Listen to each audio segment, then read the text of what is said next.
Hello again. I thought I'd do another one of the car Autobots.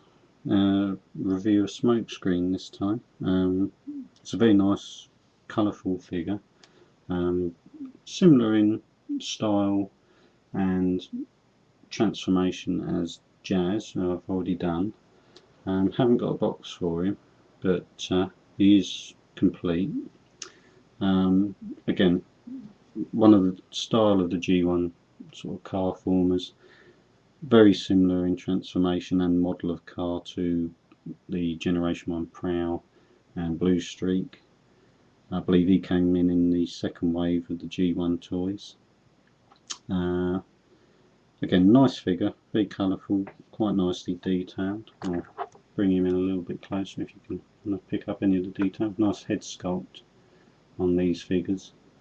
Lots of nice detail on the legs. Again, lovely figure. A little bit bland on the back, and they're pretty plain. They're always styled more to be face on. I should transform him now and turn him into his car mode. First things first, take off his weapons. The rocket launchers just peg in. If I can bring that up there so you can see, they just peg in on the side of his head.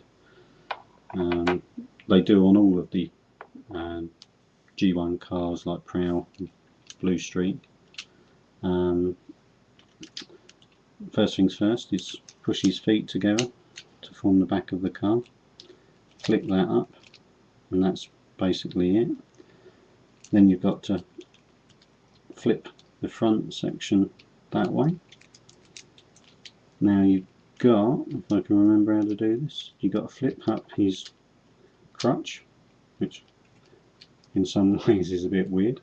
Turn that section round, the back section of the car, and push the crutch back in position. That locks it solidly. And push the back section of the car forward, and then the roof just tabs in under the rear windows.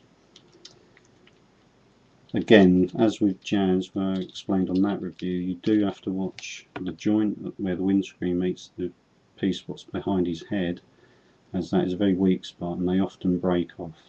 And also you often find them missing these rear window parts.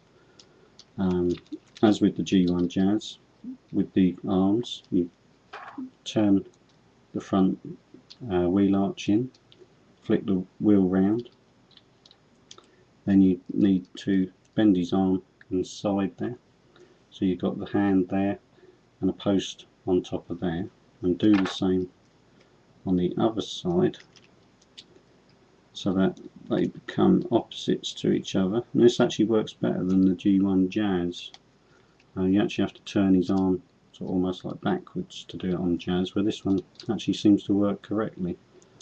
And then all you really have to do is close the doors, lock it all together, push it forward, get that rear section right in a second, and that's it. And that's smokescreen.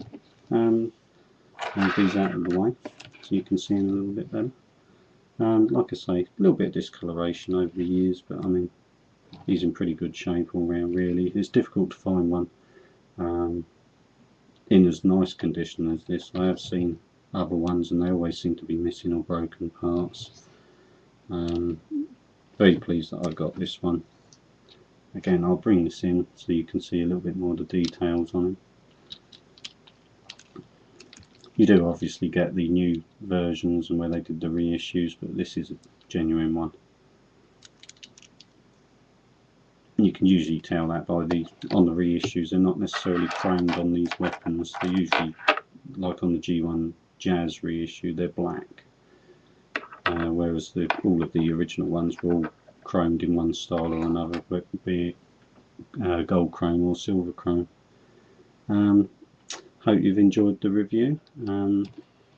Again, as I say, if there's anything anyone else is particularly interested in, I've got quite a few Transformers in my collections, so feel free to ask for something if there's something you particularly would like to see.